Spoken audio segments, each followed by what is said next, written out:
السلام عليكم.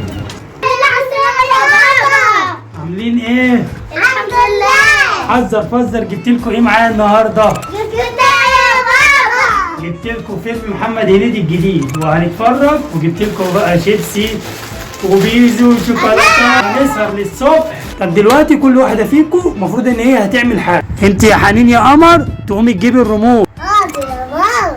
وانت يا هنا تقومي تجهزي لنا الحاجه في صينيه. اتلمت يا بابا. كمان جهزت الحاجة يا بابا. يلا بقى نبدا كده عشان نتفرج. اقعدوا بقى يلا. يوه الكهرباء قطعت تاني. كل يوم كده احنا ضحكنا. كل يوم يا حنين ده كل شوية. حد يديني التليفون بسرعه عشان انور الكشاف. ادور أي. عليك. مين اللي خبطني؟ انتوا بتضحكوا عليا في الضلمه؟ والنعمه لما يجي النور نوريكم. لقيت التليفون؟ هاتيه يلا. اديني نورت الكشاف اهو. رايحه فين يا هنا؟ راح اشيل الفيش بسرعة يا بابا. يلا مالكمش في الطيب نصيب. راح فين يا بابا؟ انا كان قلبي حاسس اصلا من الاول ان النور هيقطع. انا راجل غلطان اصلا ان انا جبت حاجه. ايه اللي خلاني جبت حاجه؟ وهنتفرج زي البشر العدلين الويه والعيال فرحانين، وهنسهر للصبح.